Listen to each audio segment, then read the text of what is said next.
IPMNation.com. Oh, I could certainly get used to this.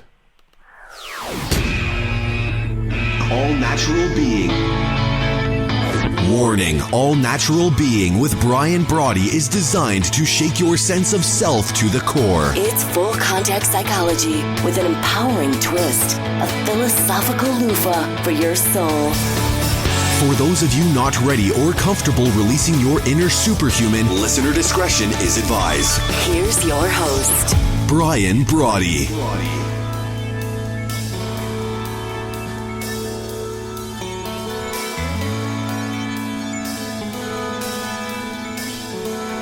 Welcome to All Natural Being. I'm Brian Brawdy, and I want to let you know right up front, I'm so sorry. We've got a little bit of a programming switcheroo going on this evening. I'm very excited to be here live, 8 p.m. Eastern Standard Time. It's nice. I've had a whole day under my belt. Some cool things going on. Not getting up at 2 a.m. to go in and record it.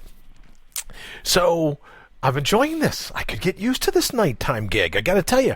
But we're here tonight because, as you know, yesterday morning we had a really difficult time with local internet in Aurora. And I work really hard to make sure that if you grant me an hour of your time live each morning, that I'm able to bring the A game. And when the signal drops 2 or 3 or 4 times, as it did yesterday morning, it's infuriating to me because I don't want it to be an insult to you. You give me your time, I've got to hone my game to make sure that I can pay you back for hanging out for that hour. So here's what we decided to do. We rebroadcast yesterday's show this morning. And then I thought, well, I don't want to rebroadcast again at 11 a.m. Eastern Time. So to kind of get back on schedule, get back on track, why don't I do an 8 p.m. Eastern tonight, which is this show, is kind of like an apology, right? Buck stops with me. No matter what happens, it ends up being my responsibility. Internet goes down, it's on me. So part apology and a part of a thank you for making us, All Natural Being, the #1 show still since its debut 2 months later on IPMNation.com. And as you know, I truly believe whatever hour of the day you're listening, whether you're listening to me live, whether you hear one of our tape shows, whether you're getting us on iTunes, I want you to know that I believe this show is #1 simply because of you. Obviously, you're like, right, duh, Brian. It's always about the listeners. But in addition to that reason, a second reason, I believe, is that this show is all about you. Not the watered-down you, the inauthentic you, the you that can be disrupted or derailed or frustrated or agitated by life. But I'm talking about the real you. Because ultimately, my #1 mission, really my only mission with All Natural Being, is to make certain, well beyond any shadow of a doubt, I want to be able to guarantee that if you and I hang out together on my show, your confidence is going to make a huge comeback. I want this show to be all about a renaissance of reverence for who you truly are. Because the only key to living a life that thrills you is your confidence, plain and simple. Your happiness, your success and fulfillment, personally, professionally, athletically, spiritually, depends on your ability to bring your own bold. And for over 30 years now, I've been driven to decipher the code to mental well-being. I'm obsessed with the personalized strategy for authentic, passionate cognitive optimization. Because you right there, you deserve euphoria as a lifestyle. You are absolutely entitled to a life that thrills you. So that's why I'm here 5 days a week, simply to remind you of who you already are, and that everything you've ever needed, you've always had. I want your confidence to experience that huge comeback. Because when you reconnect with your all-natural being, when you reconnect with your inner superhuman, you're going to be blown away with how life unfolds as you unfold. And we're going to get to that in the bottom of the hour.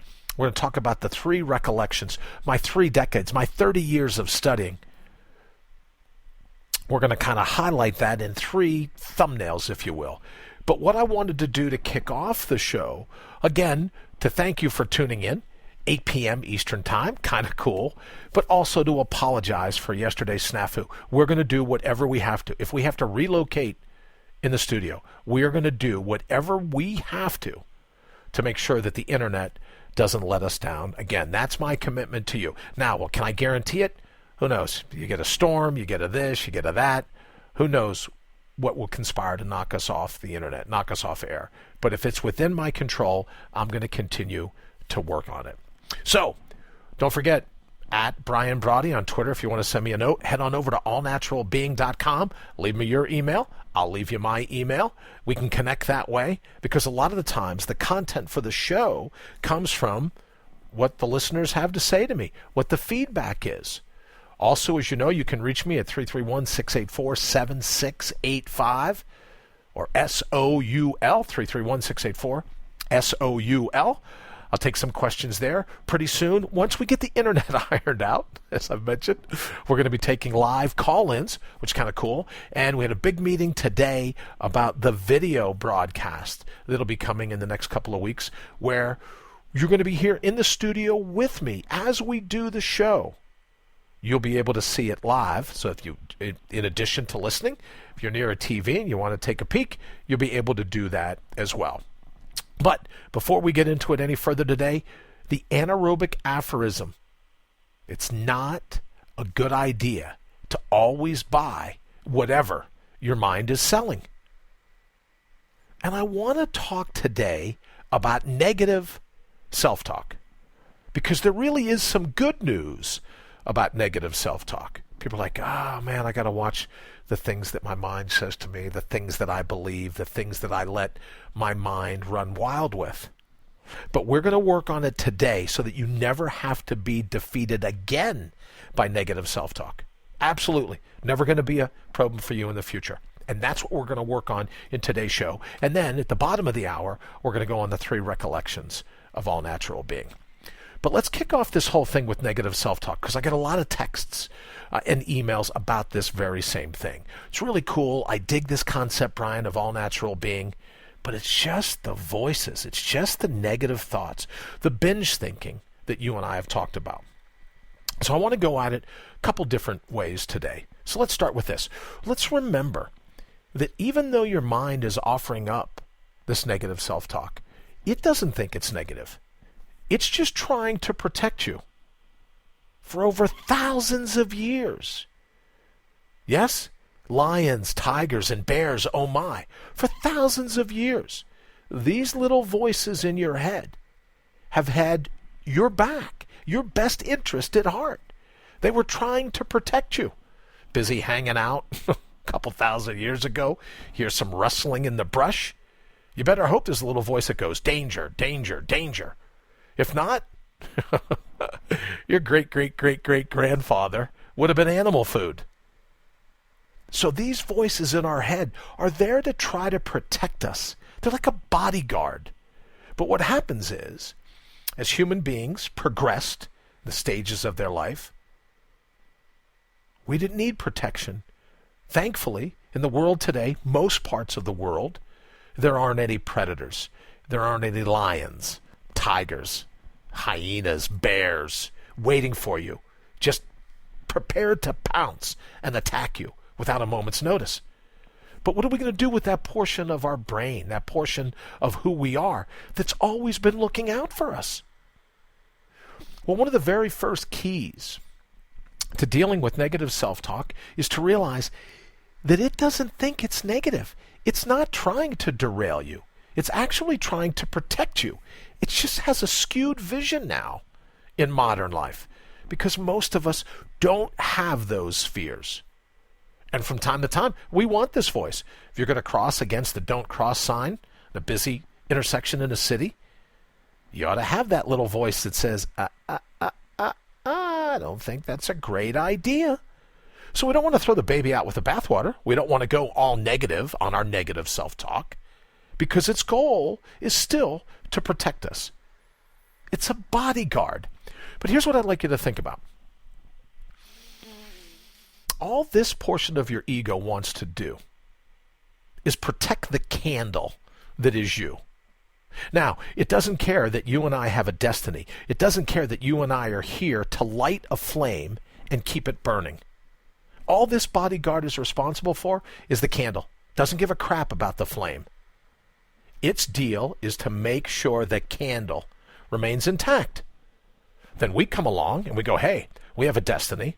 We have a flame we want to light. We have a light we want to shine. We have a passion we want to communicate. So we're trying to light this candle.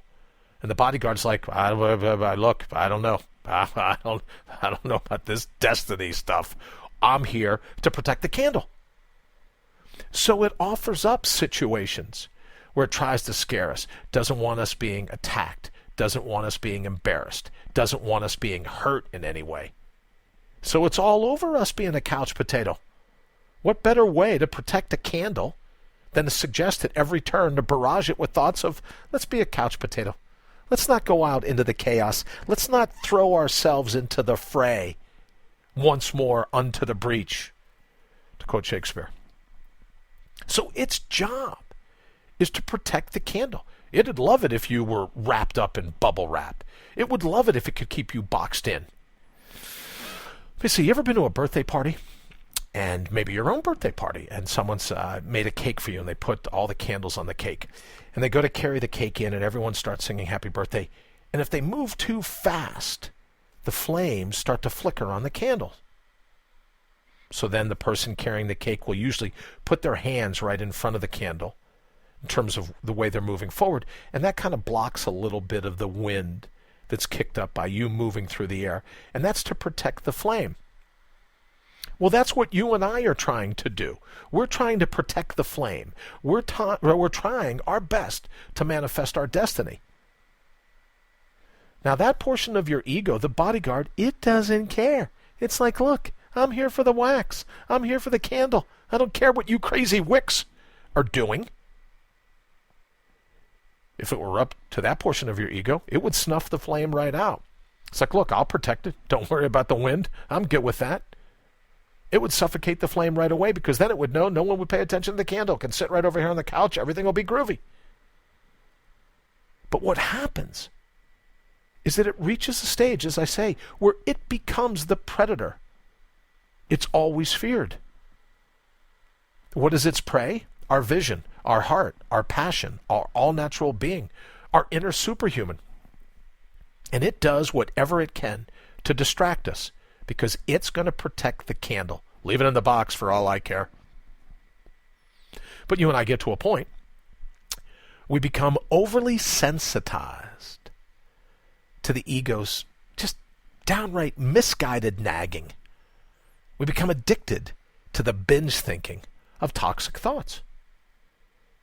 So I guess in a way, I always talk about we need a thicker skin on the outside. We also need a thicker skin on the inside. We talk about the ego shield, that temporal space that we can use so that in the moment, if the ego offers up something, we can go, look, is it really deadly? Or is it just going to make me a little uncomfortable? Is this something I should really fear? Or maybe just a little bit of caution. You know, it's not too bad, but let's not get all carried away. And it's been my experience in studying this for over 30 years, that if that portion of your ego sets out to discourage you with negative self-talk, that's its weaponry, right? It's armed with thoughts of fear, embarrassment, agitation, whatever it can use. It's going to use that arsenal. But you can rest assured, if it sets out to discourage you, 9 times out of 10, chances are pretty good it's got a distorted point of view. So how can we stop being irritated by these distortions of reality? The irrational thoughts that hit us. I like to think of it as instant impact.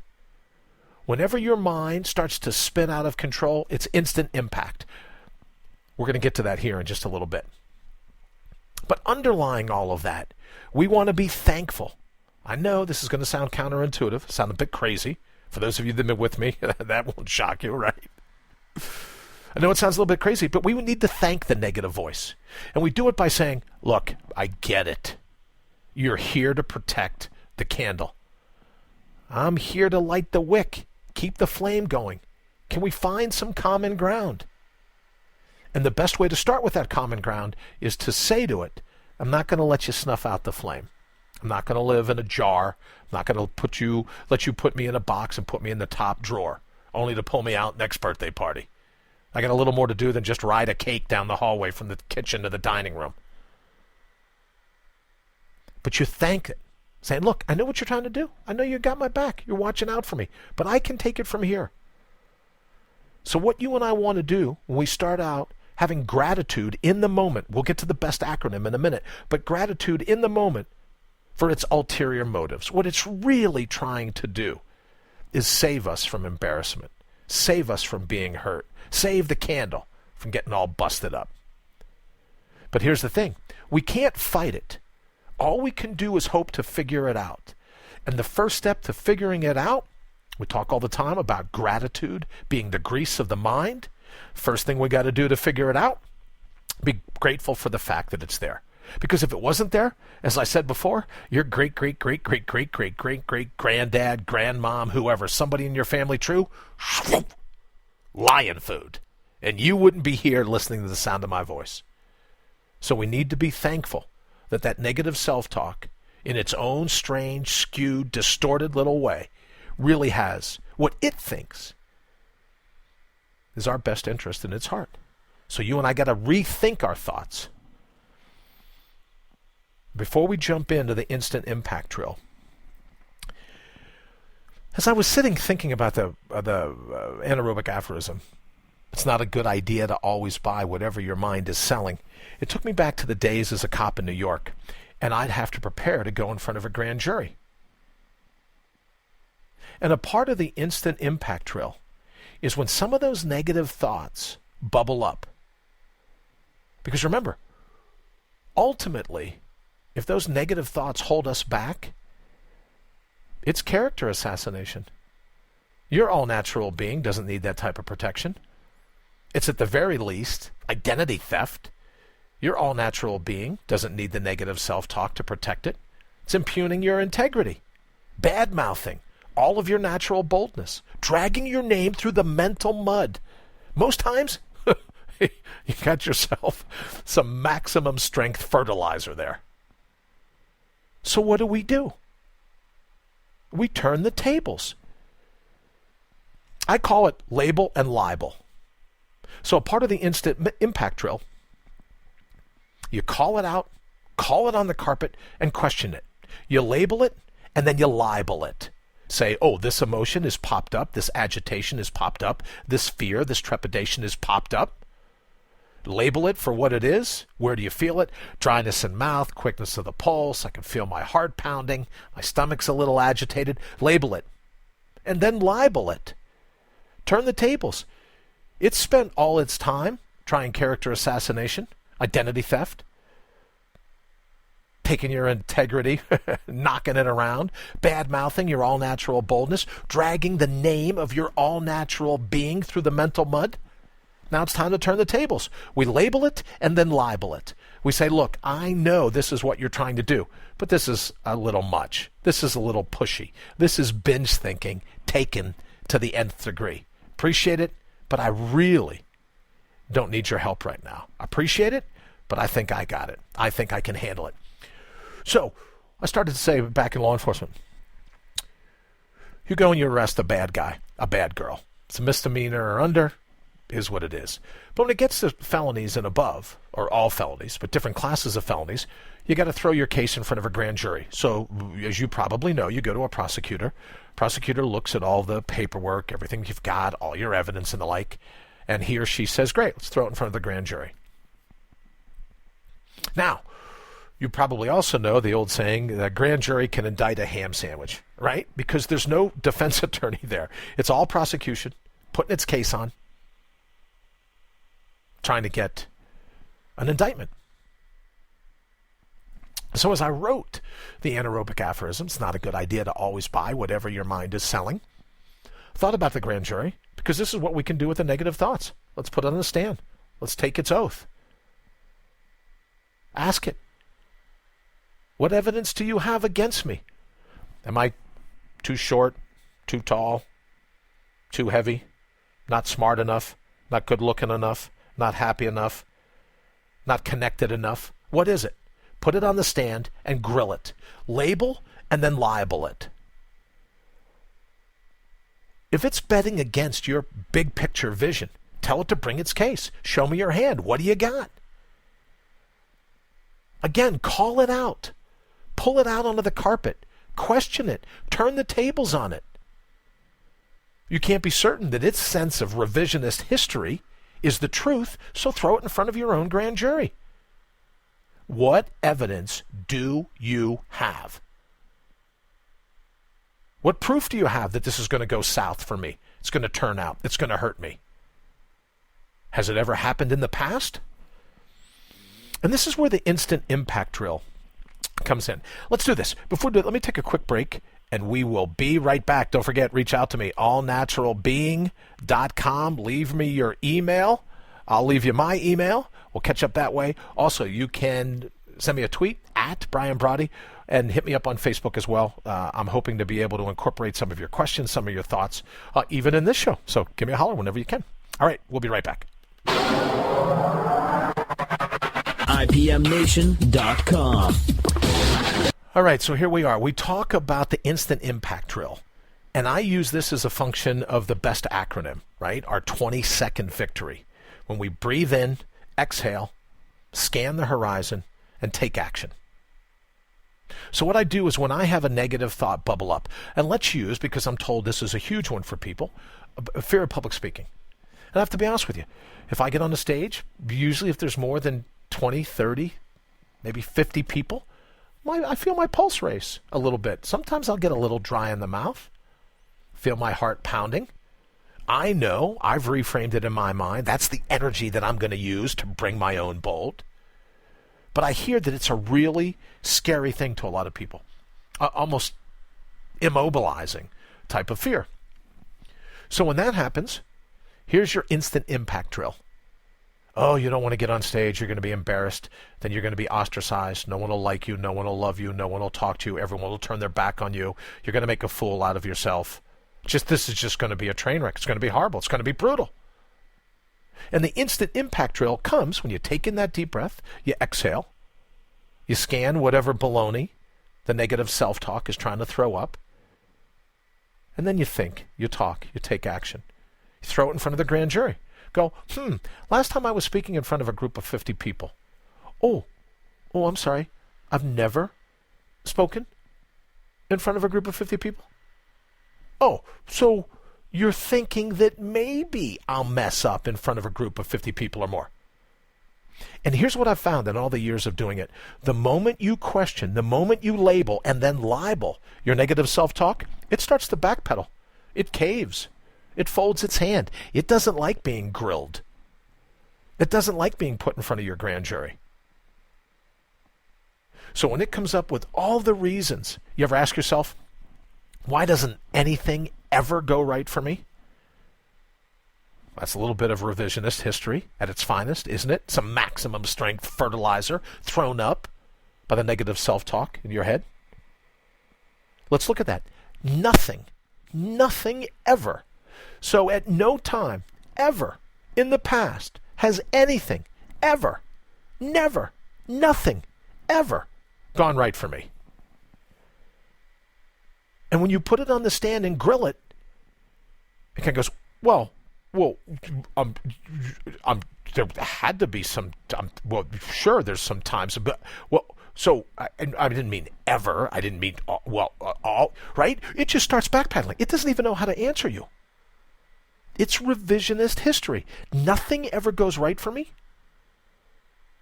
And if it takes a second best to breathe in, exhale, scan your horizon, take action, Takes another 20-second victory. What specifically is it that I'm supposed to be afraid about? Why is it that you're trying to talk me out of something that ultimately I believe could be good for me, so we have the same end result? Why are you doing this to me? Well, you could get up there and stutter. You could get up there and stammer. And I've said this to you before. I'll let you in on a little secret. You're welcome to call me if you ever have a big public speech coming up. Send me an email. Tweet me. Let me know. We'll hang out for a little bit if you like. But here's what I do. I remind myself right before I get on stage, regardless of the size of the crowd. Do you know what I say? You can't spell Brian without the I in idiot. Can't spell Brian without the N in nincompoop. Which my mom used to use quite often, nincompoop. Pick any other one. Pick any other letter that you like. When you go in and going, I'm an idiot. I'm good with it. So what's really going to happen to me? My face is going to get a little red. My pulse may quicken. They got bottled water for me on the stage. I'm sure I can take a quick sip of that. That's how I beat whatever trepidation I may have had about fear of public speaking. Oh, what if they find out you're an idiot? Then the gig's up. They found me. I'm trapped. But if you go that you don't have to be perfect, if you go into a public speaking gig and then you're thinking to yourself, well, oh man, it's the worst fear ever. Everyone's got to have this fear. Then you can at least pat yourself on the back knowing that most people in the audience are going, I don't know how she does it. I don't know how he gets up there. That would scare me to death. So when you act as if you're already an idiot, now I'm not saying get up on stage and say, hi, I'm an idiot. This is a little bit of self-talk. This is to counter your negative self-talk. Because the negative self-talk is trying to convince you you're an idiot when you go, yeah, so what? You're right. I still have something to say. I think it'll be a benefit to the people in the audience, so I'm going to go with it. It's not going to kill me. We talked before about what if and so what. What if? What if I stumble over a word? What if I misquote something? What if? So what? Is it going to kill me? The lions, the tigers, and bears, they're going to let them loose on stage, pull me down from behind the podium? Right? Another tool that negative self-talk will use, it deals in black and white. It says you're either going to be perfect or you're going to fail, be a fiasco. Did you ever notice how that negative self-talk most times comes in never or always? It's a very stark, strict dichotomy. No gray area. So next time you have a thought, oh, you're not smart enough. Okay. Is there a little bit of wiggle room? Little bit of gray area? Is there ever a little bit of gray area? And you'll find that negative self-talk going, well, it's like 7, 8, 9, like 9 times out of 10, it's black and white. Oh, so you admit that it's not always black and white. It's not always either perfect or a fiasco. Sometimes there's some middle ground. There's some gray. It's never, and always, is it? Well, I didn't ask you if more times than not. When you get your negative self-talk on the ropes, it doesn't like the battle. It starts to backpedal. It starts to back down. Because it's accustomed to going way overboard. Talk about revisionist history.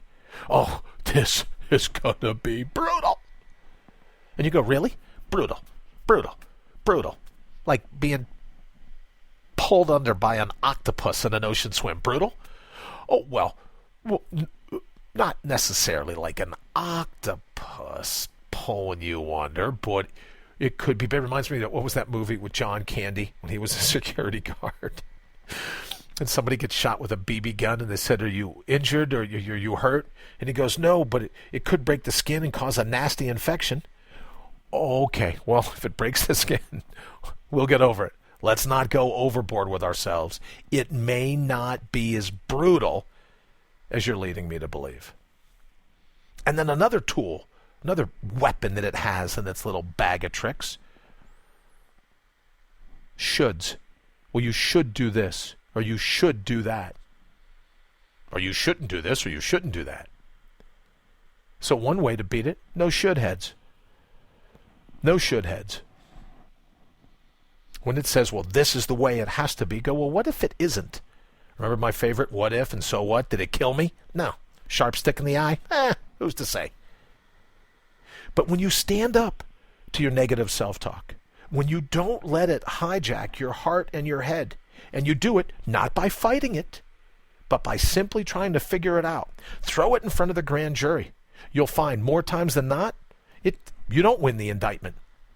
You get a no bill. Because the evidence that negative part of you is putting forward doesn't stand up to being questioned.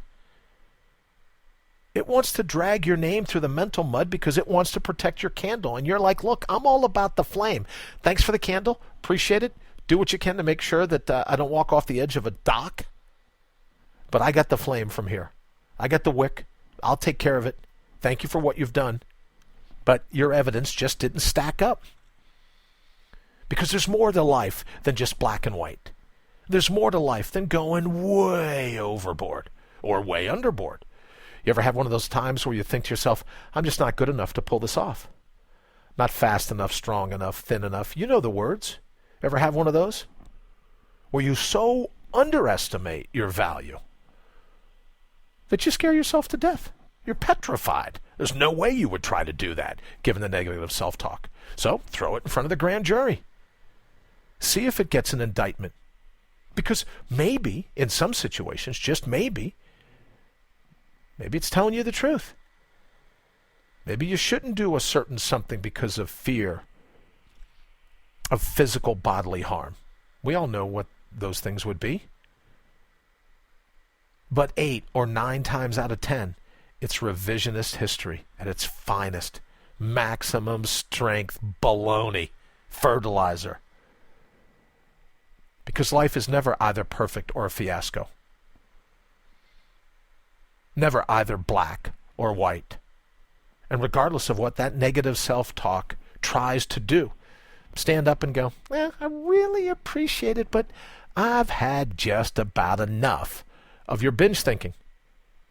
And that's why we need thick skin both inside and outside, right? We've got all of our critics lining up, all the walking, talking Venus flytraps in our life, these never-ending pits of sucking quicksand, do whatever they can to keep us derailed. Now we got to deal with it on the inside too. We may not be able to pull the outside critics into our own grand jury, but we most certainly can pull our inner critics, throw it in front of our all-natural being. Isn't it true? Is this really life-threatening? And then wait for the answer. Well, it's not really not. It's not like life-threatening, right? As soon as you get it, it starts backpedaling. And if it doesn't, ask it again. What's the worst could happen? What if and so what? Oh, you could be embarrassed. Could be red in the face. Could get dry mouth. Will I live? Well, sure. It starts backpedaling right away. All right, quick break, bottom of the hour. Oh, and then I want to get to the 3 recollections, because I really do mean what I said in the beginning, that my goal each and every show is to make sure that your confidence stages a huge comeback. Because once it does, once you remember who you are, other side of your blind spots, other side of your amnesia, other side of all your negative self-talk, once you remember that person, confidence, off the charts. And that's always my goal. Always, always, always. All right, we'll be right back. You're listening to All Natural Being with Brian Brawdy.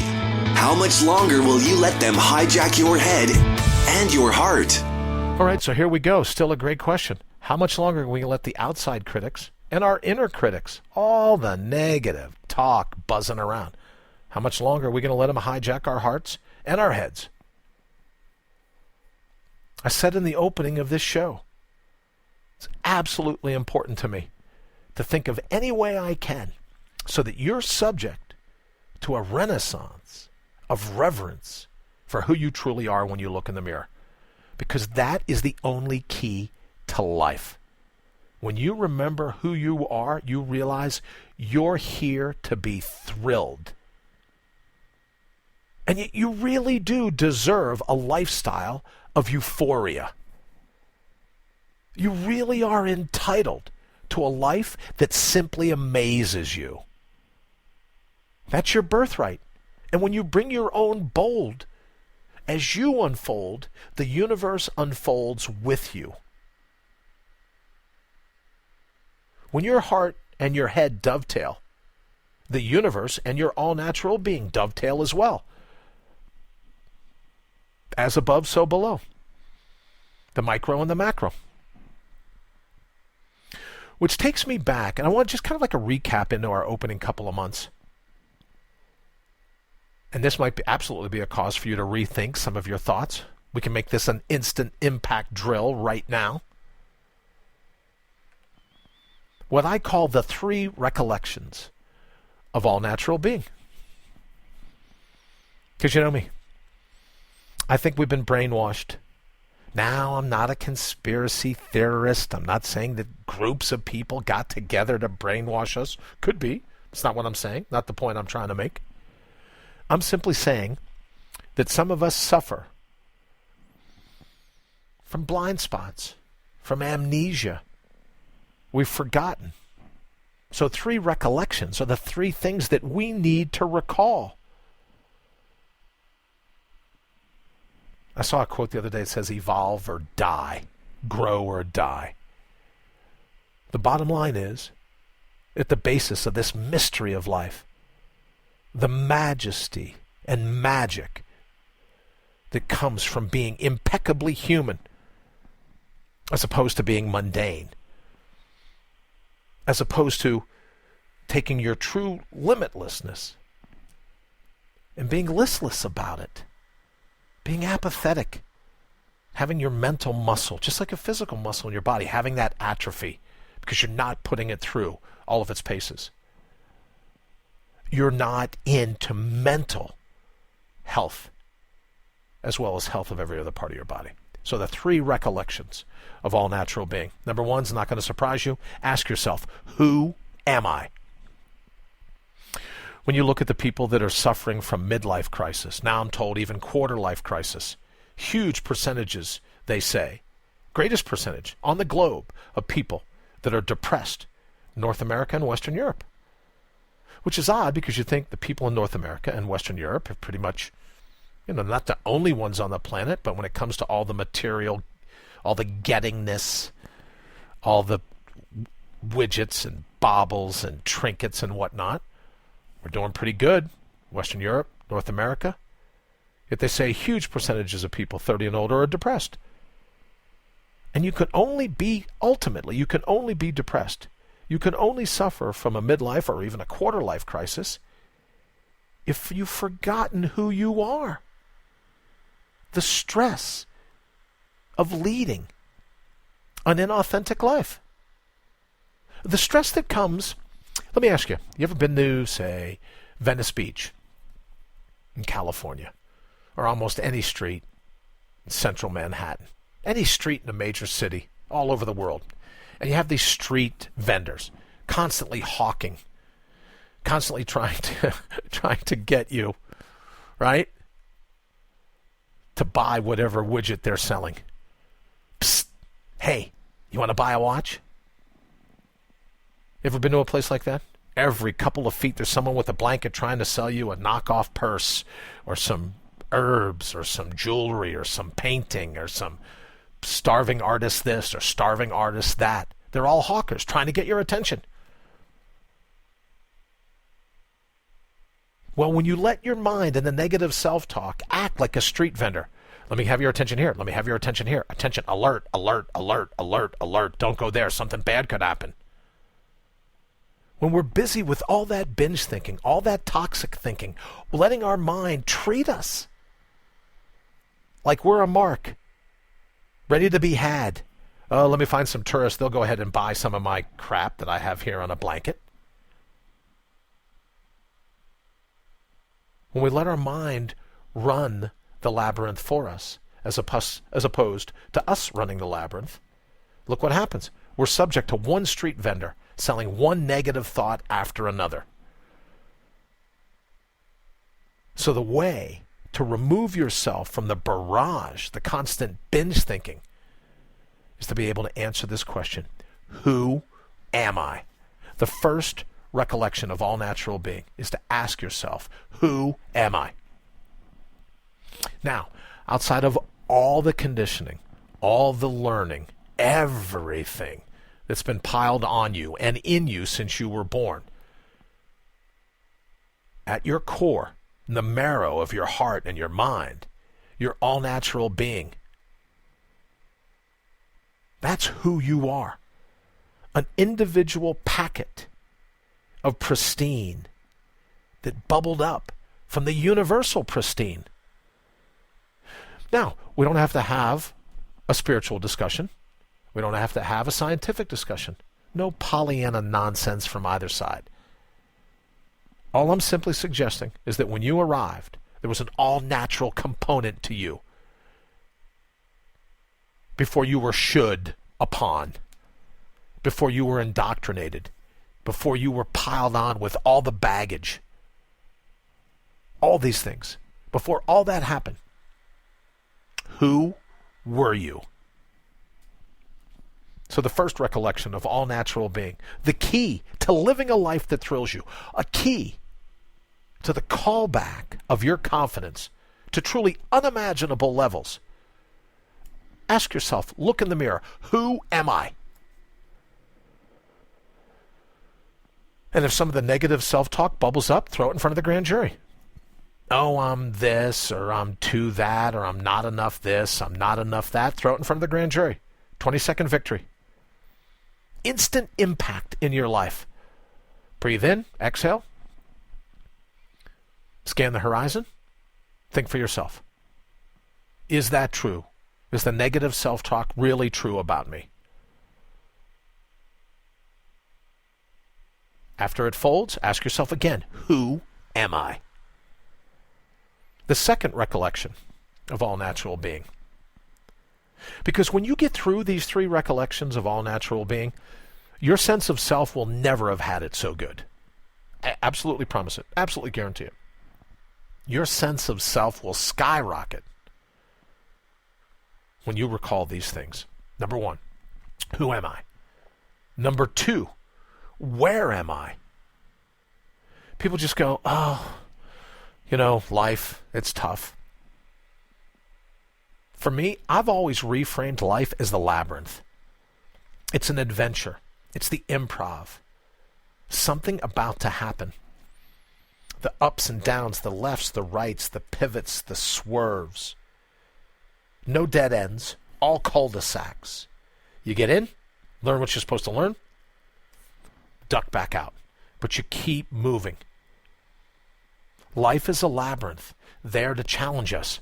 Because again, our neuroscience, neuroplasticity in a nutshell, your mind digs the challenge. It digs the chaos. It lives for the chaos. Now the negative self-talk is like, oh, no, do not fall for that. Well, let me just ask you, again, focusing on your all-natural being, how would your mind have ever developed if it weren't for the challenges that it was presented since it got here to the labyrinth? Think of anything you've ever done. How would we have ever grown physically, mentally, emotionally, spiritually, professionally, athletically? How would we ever have grown if we weren't challenged? I don't know about you, but I wasn't able to walk at my first attempt. I wasn't able to run at my first attempt. I wasn't able to speak at my first attempt. So it was only through chaos, only through challenge, only through random chance that portion of our mind goes, oh, that's pretty cool. Let's try this. Let's try that. Our all-natural being, devoid of our blind spots, devoid of our amnesia, our pre-apathy and therefore pre-atrophy sense of self. Before all of that, our all-natural being was like, bring it. Bring it. When I say each day to close the show, bring your own bold. Because when you can answer, who am I? And where am I?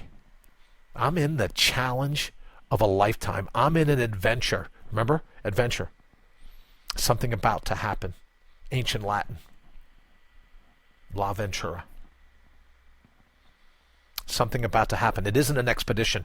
We don't get to set a bucket list, put a carrot at the end of the stick and go, oh, then I will be happy. Then I will be successful. Then I will be fulfilled. Then I will bring my bold. No, we bring it in this moment. It's not as the crow flies. We're in the labyrinth. Whatever fate does in an attempt to derail us, whatever its posse of negative self-talk does in an attempt to derail us, you and I don't buy into it. We're in the labyrinth. We're here. Where are we? We're in a life that's designed to teach us through the challenges, teach us through our stumbles, through our trips, through our falls. Where are we? We're in the labyrinth. And I got to tell you, all kinds of people didn't make it here. All kinds of people, maybe even some that didn't have as much negative self-talk in their family tree, their family history, bear food. But for the rest of us that made it, for those that remember who they are and remember where they are, they don't have to run from the challenge. They don't have to run from the challenge. Yea, though I walk through the valley of the shadow of death, I fear no evil, for thou art with me. Well, at some levels, you could say, yea, though I walk through the labyrinth and everything that fate is doing to conspire against me, my all-natural being, my individual packet of the pristine, is always with me. Your inner superhuman, always with you. Because to be dropped here in the labyrinth, your ticket here was only given to someone that's the great-great-great-great-great-great-great-great-grandchild of the divine, however you define, however you decipher it, sacred or secular, doesn't matter. Spiritual or scientific, if you're here, you're the offspring. You're a fractal. You're a piece of that universal poetry. You bubbled up. Heaven or the Higgs field, don't care. Matters what you care. Doesn't matter what I think. Only what you know when you dovetail your heart and your head. Heaven or the Higgs field. Then in a way, who am I and where am I become the same question. I'm an individual packet of the pristine enveloped in the pristine that is the labyrinth. And if you go, oh, Brad, that's way too spiritual, way too Pollyanna for me, way too much, then look at it in terms of a function of quantum physics. Look at chemistry, molecular biology. Look at what happens at the quantum, subatomic level. How all these atoms, all these different things throughout the world exchange, move back and forth. How we're all connected. Oh, isn't it nice? We are the world.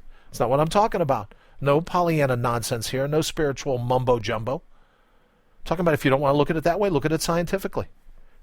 At the subatomic level, you can't tell where your foot ends and the floor begins. You just can't. Good luck trying. Sharpest minds ever created by the pristine haven't been able to figure it out. Neither will you. You know why? Because it doesn't exist. That separation is a fabrication of your mind. So you are a part of that pristine. No revisionist history. You are a part of that pristine. So ask yourself, who am I? Am I the type of person that's going to be derailed by negative self-talk? Where am I? Am I the type of person in this moment, in the labyrinth, that's going to let fate derail me? Or am I going to stand up, square my shoulders, smile, and say, I'll take a healthy dose of whatever you're about to hand me? And then the third recollection of all natural being, and again, with my goal of making sure your sense of self has never had it so good. The third recollection, nothing more mysterious than that. Who am I? Where am I? Number 3, ask yourself, what am I going to do about it? I know who I am. I know where I am. Am I going to sit on the sidelines? We talked yesterday about your soul being sidelined. Am I going to let my natural resources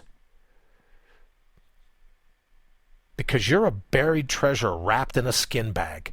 I may not know who's listening. I may not know your first name, but it's why I say all the time, I'm on your side even when you're not.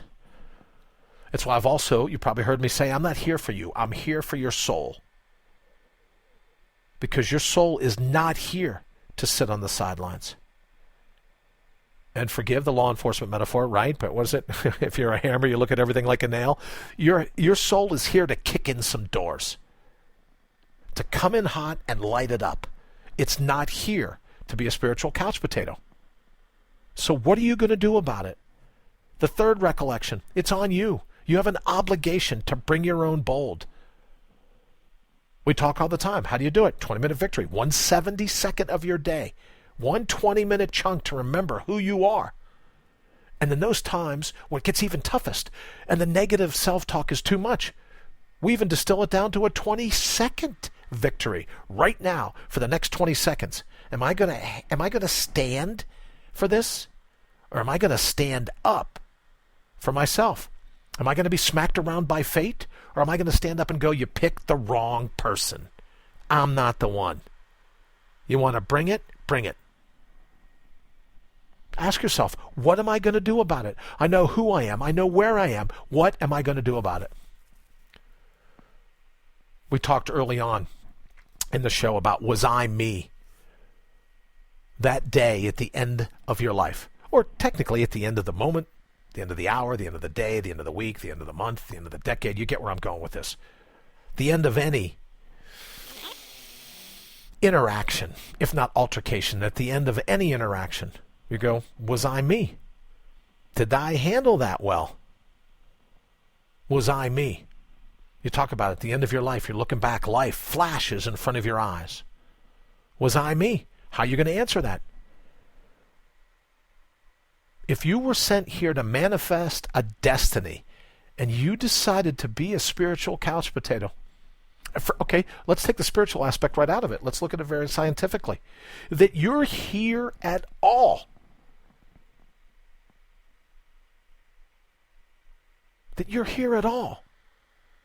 Is it your position that everything went down the way it did so that you could be unhappy?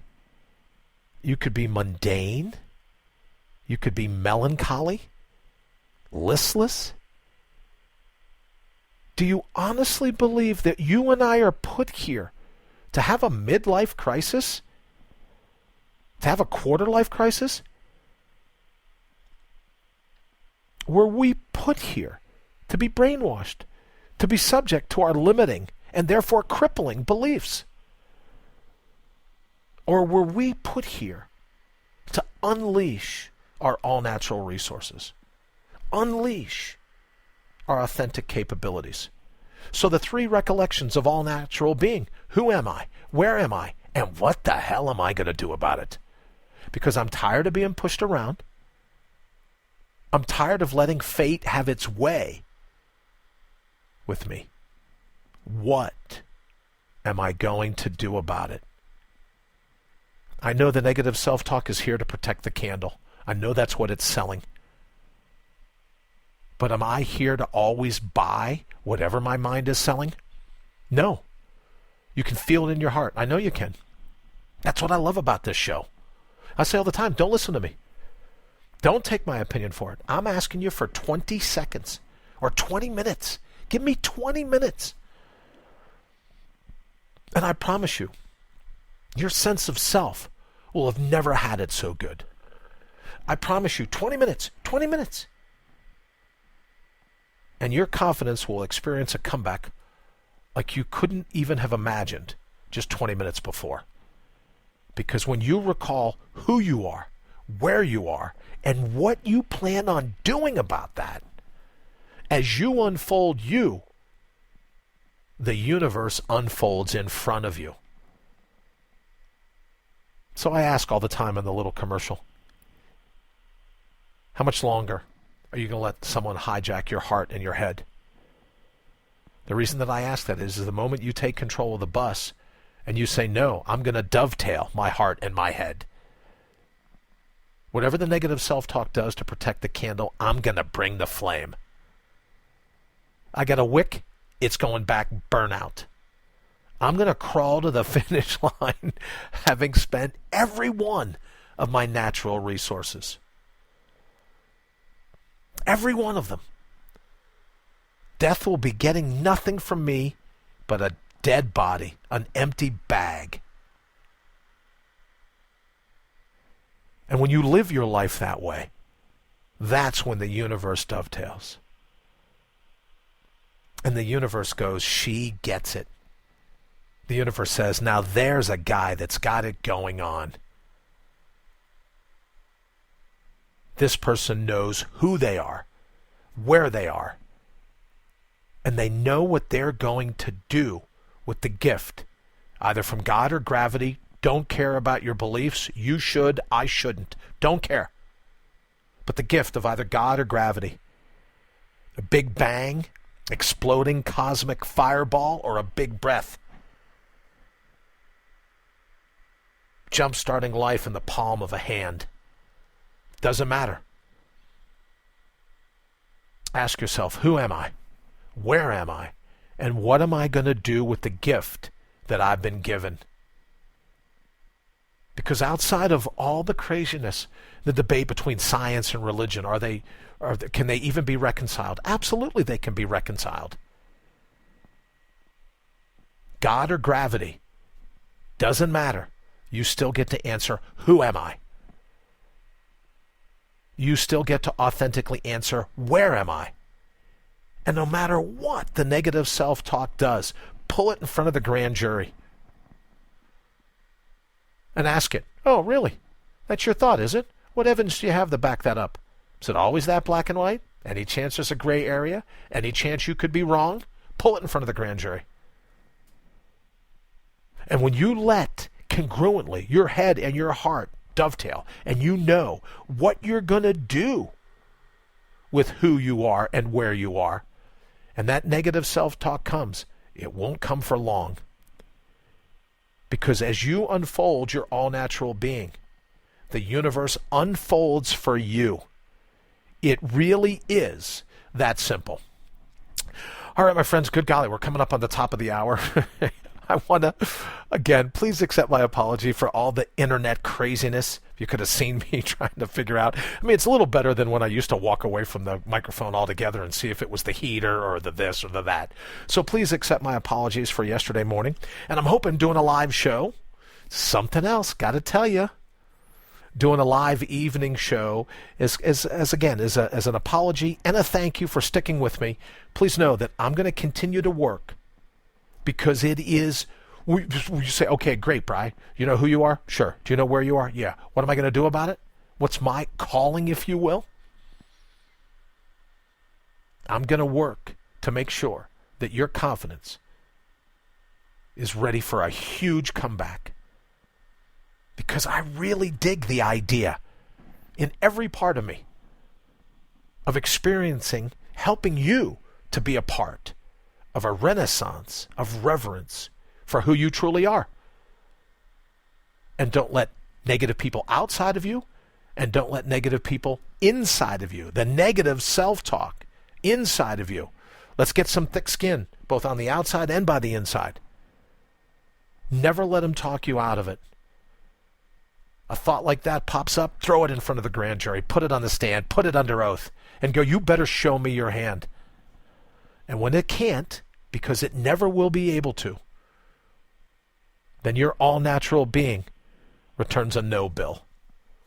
Nah, just not going to fly here. You didn't bring the evidence to show me why I should let you talk me out of it. Thank you again so much, really. Don't forget, allnaturalbeing.com. Give me an email. I'll send you one back. We'll keep in touch that way. Thank you so much for spending a part of your evening with me. We'll be back tomorrow morning, 7 a.m. Eastern Standard Time, and of course the replays at 11 and 8 p.m. and also over on iTunes. Thank you so much. My apologies again. I'm going to go ahead and get out of here. Have a fantastic rest of your evening, and thanks again for hanging out.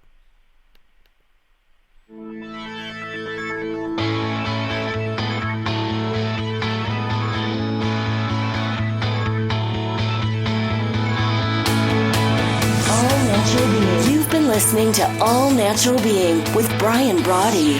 Join us live every Monday through Friday, 7 to 8 a.m. Eastern. Also, check us out around the clock at allnaturalbeing.com. Until then, always remember to bring your own bold. Wow, I'm pretty fired up. What am I going to do for the rest of the evening?